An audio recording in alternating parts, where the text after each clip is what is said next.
కూటమి ప్రభుత్వం అధికారంలోకి వచ్చిన వెంటనే ముఖ్యమంత్రి నారా చంద్రబాబు నాయుడు సంస్కరణల దిశగా యువతకు ఉద్యోగాలు తొలి సంతకం చేశారని, దీంతో రాష్ట్ర అభివృద్ధికి శ్రీకారం చుట్టారని తిరుపతి మాజీ ఎమ్మెల్యే సుగనమ్మ పేర్కొన్నారు.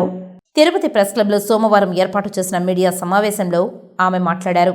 రాష్ట్రంలోని ప్రజలు వైకాపా ప్రభుత్వంపై ఉన్న వ్యతిరేకతతో వన్ సైడ్ ఓట్లు వేసి కూటమి ప్రభుత్వాన్ని అధికారంలోకి తీసుకువచ్చారని ఆమె తెలిపారు.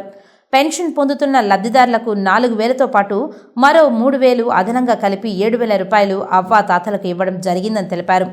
వాలంటీర్ల వ్యవస్థతో పని లేకుండా లబ్ధిదారులకు పెన్షన్ ఇచ్చామని అన్నారు. Nara Chandrababu Naidu land title act రద్దుతో భూస్వాములు ఎక్కువ మంది హర్షం వెల్లబుచ్చారని పేర్కొన్నారు. పేదవాడి కడుపు నిండేందుకు 5 రూపాయలతోనే కడుపు నిండా ఆహారం లభించే రీతిలో అన్నా క్యాంటీన్లు ప్రారంభించడం ఆకర్షణీయమని అన్నారు. పేదవాడి సొంత ఇంటి కల సాకారం చేసేందుకు జీవో నెంబర్ 43 విడుదల చేసి స్ట్రాంగ్ ప్రీ పథకం ద్వారా ఇసుకను పంపిణీ చేయడం ఆశించదగ్గ విషయమని అన్నారు. భవిష్యత్తులో ఎన్నికల మేనిఫెస్టోలో పేర్కొన్నటువంటి అన్ని పథకాలను పూర్తి చేసేందుకు కూటమి ప్రభుత్వం కృషి చేస్తోందని ఆమె తెలిపారు. ఈ విలేకరుల సమావేశంలో తెలుగుదేశం పార్టీ నాయకులు దంపూరి భాస్కర్ యాదవ్ తదితరులు పాల్గొన్నారు. ల్యాండ్ టైటిలింగ్ యాక్ట్ ద్వారా రాష్ట్రంలో ఉన్నటువంటి 1 ఎకరా భూమి భూస్వామి నుంచి కూడా వందలాది వేలాది ఎకరాలు కలిగినటువంటి భూస్వాములంతా కూడా ఊరట లభించడం జరిగింది.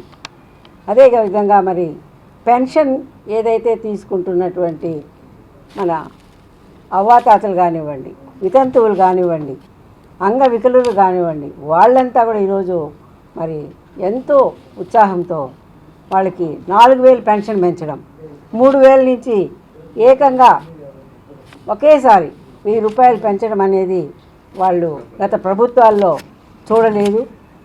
చెప్పినటువంటిది కూడా గత ప్రభుత్వంలో జరగలేదనేది వాళ్ళు గమనించి వాళ్ళందరూ కూడా మరి ఏకపక్షంగా కూటమి అభ్యర్థులను గెలిపించిన దాంట్లో వాళ్ళు కూడా భాగస్వాములు అయ్యారు. వారికి ఈ రోజున ప్రభుత్వం రాకముందే ఎన్నికల మేనిఫెస్టోలోనే, ఎన్నికల ప్రచారంలోనే ఏప్రిల్ మాసం నుంచి కూడా నేను మీకు పెంచినటువంటి పెన్షను అంటే 3,000 ఇస్తున్నాం కదా, 1,000 రూపాయలు ఏప్రిల్, మే, జూన్ మాసాలకు కూడా పెంచి ఆ 1,000 రూపాయల బ్యాలెన్స్తో కూడా 4,000 కలిపి దాదాపు 7,000 ఇస్తానన్నారు. ఆ 7,000 తూచా తప్పకుండా ఒకే 1వ తారీఖున వాలంటీర్ వ్యవస్థ లేకుండా మరి ఒకే రోజు 99% పంచారు. అంటే అది కూటమికి ఉన్నటువంటి ఒక నిబద్ధత కానివ్వండి, ఒక మరి అనుభవరాహిత్యమైనటువంటి పరిపాలన, అనుభవంతో కలిగినటువంటి పరిపాలన కానివ్వండి అందించడంలో మరి కూటమి నేతలు, ముఖ్యంగా మన చంద్రబాబు నాయుడు గారు 4వ విడతగా ముఖ్యమంత్రి అయ్యి ఇలాంటివన్నీ కూడా సాధ్యం చేయగలుగుతున్నారంటే అది ఆయనకు ఉన్నటువంటి అనుభవం అని కూడా ప్రజలందరూ ఈరోజు గమనిస్తున్నారు.